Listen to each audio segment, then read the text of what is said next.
3, 2, 1.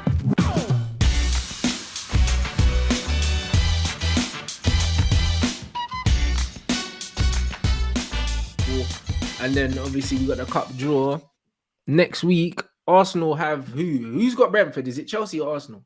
Yeah, man, we got West Ham on Boxing Day. Oh shit, West Ham. That's not an easy game, blood. Not easy, and they're kind of fighting for form and things. And as you lot both know, form goes out the window, innit? Because we've been off for a month. So Yeah. boy, we got a tough run of games, man. We got you lot, we got Spurs, we got Brighton away, we got Newcastle. It's put up a shut up season, man. And this is the time now when I was telling Arsenal fans it's great. You know, we've worked hard in August, we've got up to this point, but you can't draw conclusions. I just want to see how this team react to their, not that I want us to ever lose, but their first loss or their first little negative run of form, because it's not going to be a winning thing every week. And speaking of January, all our clubs need to do something in January, because one love to Eddie and Nketiah, but life is not a Disney movie, innit? Like I have complete confidence across a 3-game period. Eddie will score a decent amount of goals, but boy, I can't be relying on that till May. It's a myth, man. It's an absolute. Because man is saying it's 3 months. My man's out, innit? This is so. If he's out for 3 months, pattern something up. I don't want to do like we did last season. Oh, this guy got injured. We didn't do this in January. But these are not isolated problems to Arsenal. You know, you look at Spurs last year. They brought Kulusevski and I think Bentancur or someone else in that gave them a lift. We can't keep crying about stuff. I don't want stopgaps like what Matisse is saying. I don't want people signed for no reason. But get something done in it. There must be in August when you was looking at Gabby Jesus. If that didn't bang, there must have been a next target that you were on for. So make something happen, man. Because actually, I don't even think it's fair to Eddie and Nketiah, really, because I can't get onto you if you don't produce the goods, because you can't do the Jesus thing. You don't score goals. You can. All I ask is that you try your best in it, but in life, your best isn't good enough. So. You need to make something happen, whether that's a left-sided winger and you slap Martinelli up front, or you bring in another striker and Eddie does the super sub thing. But I don't want to hear excuses in May if it crumbles. Oh, this happened, that happened, because we've been down this road and it's not isolated to Arsenal. Injuries are to football managers. Injuries are like what a chef's cutting his hand is. It just comes with the industry. You just have to get on with it, really, bro. Yeah, 100%. Obviously, you man have been linked to Mudryk, innit? Like, if you get him and you don't get a striker, I personally don't think that addresses your problems. But would you be happy enough with that window? I mean, you can never be too happy in it, because I would like Matisse. I want a centre mid. It would make me a lot more confident, because then you could flirt with Martinelli through the middle. But even when everybody's fit, you can make a case for a next striker, really and truly. So we need to get on with it. Like my man said, Jesus is a massive myth. Obviously he's paid to score goals. He's got 5. That's not enough. But it's everything else he does. Eddie can't do that. Like, so it's a bit of a myth. And again, as you lot know, football is about how good you are at your best, but it's also an element of when things go wrong, when certain protagonists are not on it and things. And as I said, I can't get mad at Eddie, because I don't think you should be in this position, really and truly. So I'm more looking at the people that are in charge of assembling this from a technical front, really, because we've got difficult games. Still got to play both of you lot, still got to go White Hart Lane, still got to play Newcastle. And again, even if Eddie is doing well on the pitch but not necessarily scoring, as you know, who comes off the bench to make something happen? So it helps us a bit, but because we need a winger anyways. But I need that striker, man. Again, we've been there with Lacazette, we've been there with Aubameyang. Jesus isn't, the most amazing man on the planet, and he's got his own question marks, but he's been a breath of fresh air. I don't want to go back to what it was. So I got all the confidence in Eddie, but yeah, man, it's Eddie and Nketiah, isn't it? Really, like, what more can you say? What about the people saying Martinelli up front and then Smith Rowe out wide and that? Like, do you think that solves the problem?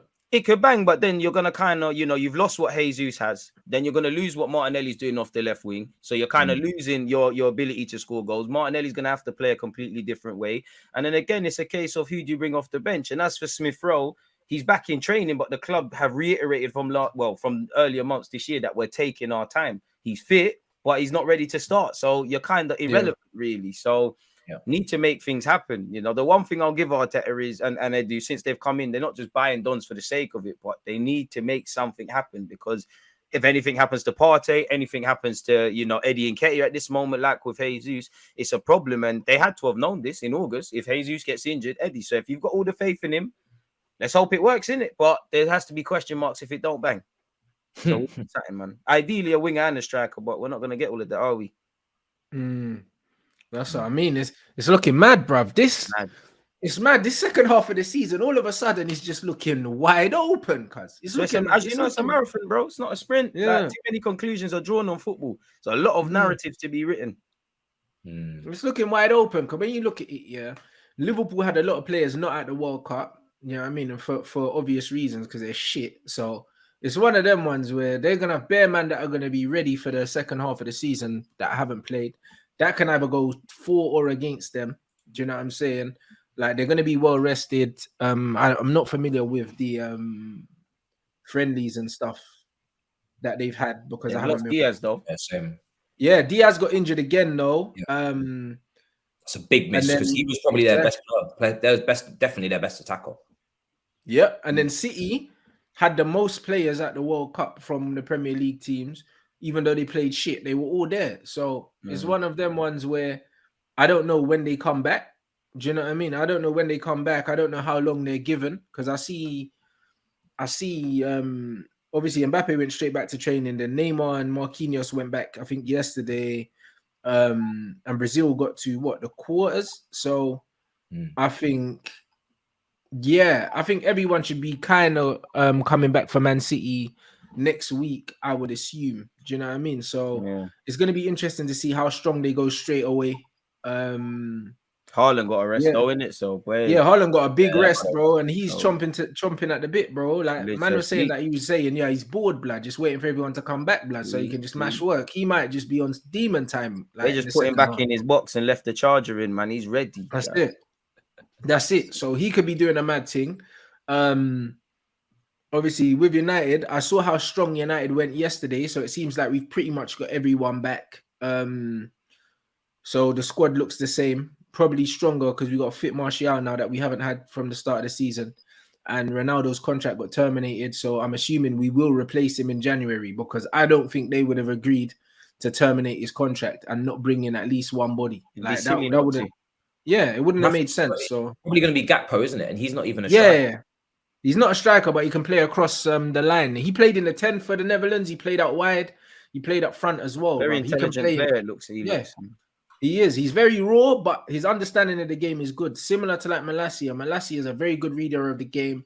He's still a bit rash at times, but he can play left back, right back, and his positioning and everything like that is A1, bro. Them Dutch players get coached properly in it. So I mean, he's under the right gaffer, isn't it? Really, to turn the rawness into something more consistent and higher level in that. This is it. So again, we just have to wait and see. But even if that's the only signing we bring in, I'm happy enough with that. No, Wan-Bissaka played all right yesterday. He stinks, but it's one of them ones where, bro, like if man have to ride out this AWB thing to the end of the season, then so be it as backup. Do you know what I mean? It's not the end of the world, blood, because it's like, again, even in the system, the way Man United are playing, it even made him look better, bro. Because when you're playing in a better system with a better manager, you get a little bit more out of these fucking average limitations in that, man. 100%. You know what I mean? We saw the holes in his game yesterday because when Burnley were pressing him, bruv, he just kept giving them the ball back. He still ain't got feet like that. However, going forward, he got an assist.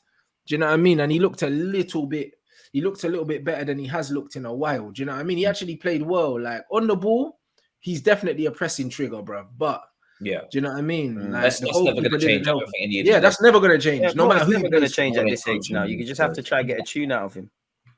That's it. No matter who he plays for, do you know what I mean? That's never going to change. So ultimately, like when I look at how we look, I'm happy enough, blood. Casemiro played centre back because Lissandro and Varane played in the World Cup final, but I'm assuming they'll be back. They'll be back for the next game, bro. Do you know what I mean? Because they got another full week off, so they man don't need to train. Like especially Lissandro. Lissandro's trained with Argentina, barely played. He can come straight back into the lineup and play.